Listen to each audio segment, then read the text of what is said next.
Okay, here we are at page 83, I think. In the back of the shop, a boy with a pale, pointed face was standing on a footstool, while a second witch pinned up his long black robes. Madame Malkin was stood Harry on a stool next to him, slipped the long robe over his head, and began to pin it to the right length. "Hello," said the boy. "Hogwarts too?" "Yes," said Harry. "My father's next door buying my books, and my mother's up the streets looking at one," said the boy. He had a bored, drawling voice. "Then I'm going to drag them off to look at racing brooms. I don't see why first years can't have their own. I think I'll bully father into getting me one, and I'll smuggle it in somehow." Harry was strongly reminded of Dudley. "Have you got your own broom?" the boy went on. "No," said Harry.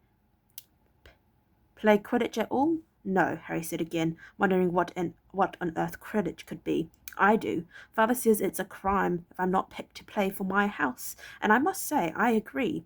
Know what house you'll be in yet?" "No," said Harry, feeling more stupid by the minute. "Well, no one really knows until they get there, do they? But I know I'll be in Slytherin. All our family have been. Imagine being in Hufflepuff. I think I'd leave. Wouldn't you?" Said Harry, wishing he could say something a bit more interesting. All he said is no and That was kind of funny. "I say, look at that man," said the boy, suddenly nodding towards the front window.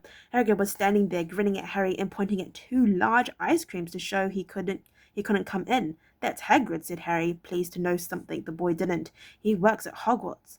"Oh," said the boy, "I've heard of him. He's a sort of servant, isn't he?" "He's the gamekeeper," said Harry. He was liking the boy less and less every second. "Yes, exactly. I heard he's a sort of savage. He's a sort of savage. Lives in a hut in the school grounds, and every now and then he gets drunk, tries to do magic, and ends up setting fire to his bed." "I think he's brilliant," said Harry coldly. "Do you?" said the boy with a slight sneer. Why is he with you? Where are your parents?" "They're dead," said Harry shortly. He didn't feel much like going into the matter with this boy. "Oh, sorry," said the other, not sounding sorry at all. "But they were our kind, weren't they?" "They were a witch and wizard, if that's what you mean."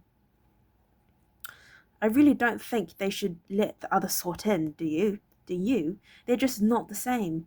They've never been brought up to know our ways. Some of them have never even heard of Hogwarts until they got the letter. Imagine, I think they should keep it in the old wizarding families. What's your surname anyways?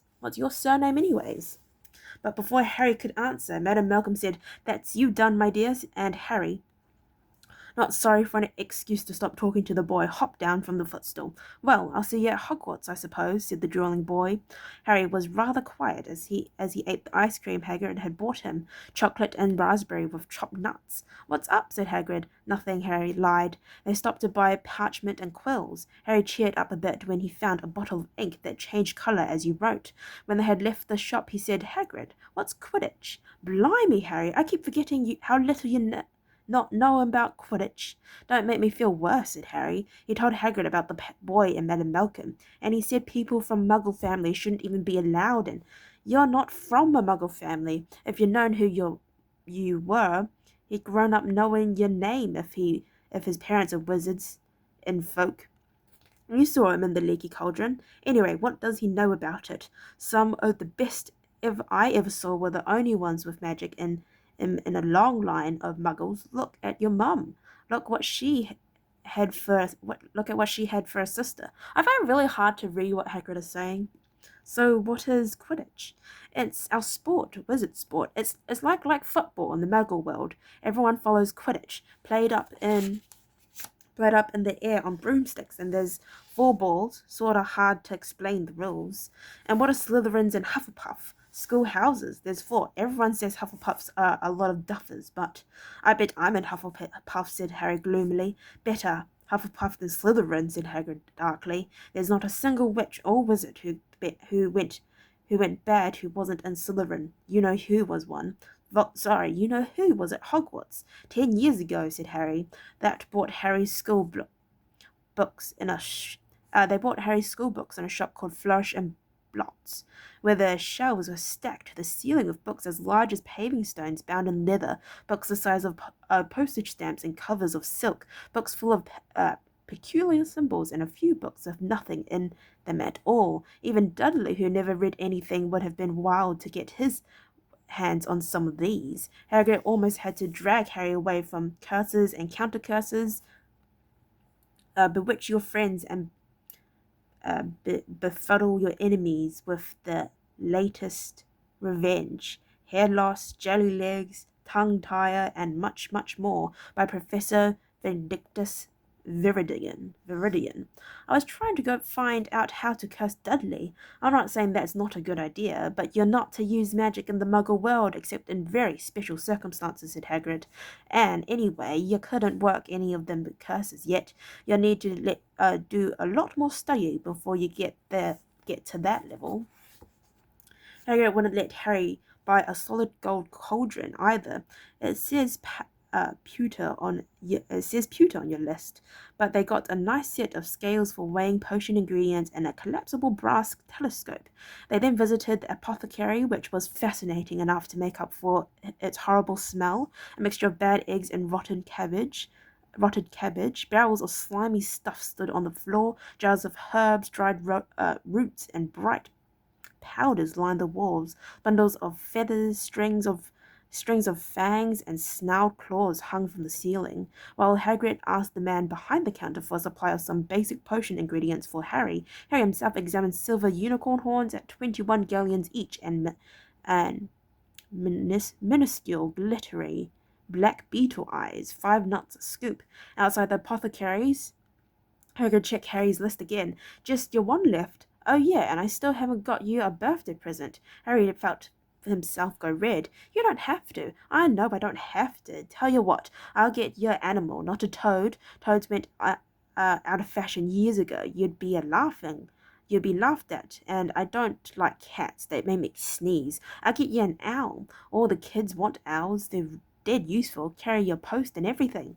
20 minutes later, they left Ilop's Owl Emporium, which had been dark and full of rustling and flickering jewel-bright eyes. Harry now carried a large cage which held a beautiful snowy owl, fast asleep with her head under her wing. He couldn't stop stammering his thanks, sounding just like Professor Quirrell. Don't mention it, said Hagrid gruffly. Don't expect you've had a lot of presents from the Dursleys. Just Ollivander left now? Only place for wands? Ollivander's, and you gotta have the best wand. A magic wand. This was what Harry had been really looking forward to.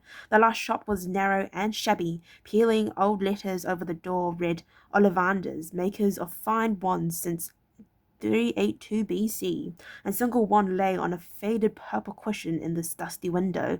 A tinkling bell rang somewhere in the depths of the shop as they stepped inside. It was a tiny place, empty except for a single spindly chair which Hagrid sat on to wait. Harry felt strangely as though he had entered a very strict library. He swallowed a lot of new questions which had just occurred to him and looked instead at the thousands of narrow boxes piled neatly right up to the ceiling. For some reason the back of his neck prickled. The very dust and silence in here seemed to tingle with some secret magic. Good afternoon, said a soft voice. Harry jumped. Hagrid must have jumped too, because there was a loud crunchy noise, and he got quickly off the spindly chair. An old man was standing before them, his wide pale eyes shining like moons through the gloom of the shop. Hello, said Harry awkwardly. Ah, yes, said the man. Yes, I thought I'd be seeing you soon, Harry Potter. It wasn't a question. You have your mother's eyes. It seems only yesterday she was here herself buying her first one, 10¼ inches long, swishy, made of willow. Nice one for charm work. Mr. Ollivander moved closer to Harry. Harry wished he would blink. Those silvery eyes were a bit creepy. Your father, on the other hand, favoured a mahogany wand, 11 inches, pliable, a little more power, and excellent for transfiguration. Well, I say your father favoured it. It's really the one that chose the wizard, of course. Mr. Ollivander had come so close that Harry was almost nose to nose. Harry could see himself reflected in those misty eyes, and that's where Mr. Oliver touched a lighting scar to Harry's forehead with a long white finger. I'm sorry to say I sold the one that did it, he said softly. 13½ inches, powerful wand, very very powerful and in the wrong hands. Well, if I'd known what that wand was going out into the world to do. He shook his head and then, to Harry's relief, spotted Hagrid. Rubius, Hagrid, how nice to see you again. Oh, 16 inches, rather bendy, wasn't it? It was, sir, yes, said Hagrid. Good one, that one. But I suppose they snapped it in half when you got expelled, said Mr. Ollivander, suddenly stern. Yes, they did. Yes, said Hagrid, shuffling his feet. I've still got the pieces, though, he added brightly. But you don't use them, said Mr. Ollivander sharply. Oh, no, sir, said Hagrid quickly. Harry noticed he gripped his pink umbrella very tightly as he spoke. Said Mr. Ollivander, giving Hagrid a piercing look. Well, now, Mr. Potter, let me see. He pulled a long tape measure of silver markings out of his pocket, which is your wand arm. Well, I'm right-handed, said Harry. Hold out your arm, that's it. He measured Harry from shoulder to finger, then wrist to elbow, shoulder to floor, knee to armpit, and round his head. As he measured, he said, Every Ollivander wand has a core of a powerful magical substance, Mr. Potter. We use unicorn hairs, phoenix tail feathers, and the heartstrings of dragons. No two Ollivander wands are the same, just as no two unicorns, dragons, or phoenixes are quite the same. And of course, you will never get such good results with another wizard's wand. Harry suddenly realized that the tape measure, which was measuring between his nostrils, was doing this on its own. Mr. Ollivander was flitting around the shelves, taking down boxes. That will do, he said, and the tape measure crumpled into a heap on the floor. Right there, Mr. Potter. Try this one. Beech wood and dragon heartstring, 9 inches, nice and flexible. Just take it and give it a wave. Harry took the wand and, feeling foolish, waved it around a bit, but Mr. Ollivander snatched it out of his hand almost at once. Maple and phoenix feather, 7 inches, quite whippy. Harry tried, but he had hardly raised the wand when it, too, was snatched back by Mr. Ollivander. No, here, ebony and unicorn hair, 8.5 inches, springy. Go on, try it out. Harry tried and tried. He had no idea what Mr. Ollivander was waiting for. The pile he tried wands was mounting higher and higher on the spindly chair, but the more wands Mr. Ollivander pulled from the shelves, the happier he seemed to become. Tricky customer, eh? Not to worry, we'll find the perfect match here somewhere. I wonder now. Yes, why not? Unusual combination, holly and phoenix feather, 11 inches, nice and supple. Harry took the wand. He felt a sudden warmth in his fingers. He raised the wand above his head, brought it swishing down through the dusty air, and a stream of red and gold sparks shot from the end like a firework, throwing dancing spots of light onto the walls. Hagrid whooped and clapped, and Mr. Ollivander cried, Oh, bravo! Yes, indeed! Oh, very good! Well, how curious! How very curious! He put Harry's wands back into its box and wrapped it in brown paper, still muttering, Curious. Sorry, said Hagrid, but what's curious? Mr. Ollivander fixed Harry with his pale stare. I remember every wand I've ever sold, Mr. Potter, every single wand. It just so happened that the phoenix whose tail feather is in your wand gave another feather, just one other. It is very curious indeed that you should be destined for this wand when its brother gave you that scar.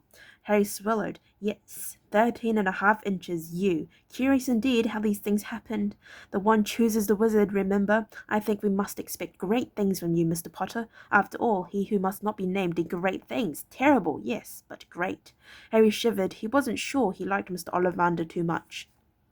He paid 7 gold galleons for his wand, and Mr. Ollivander bowed them from his shop.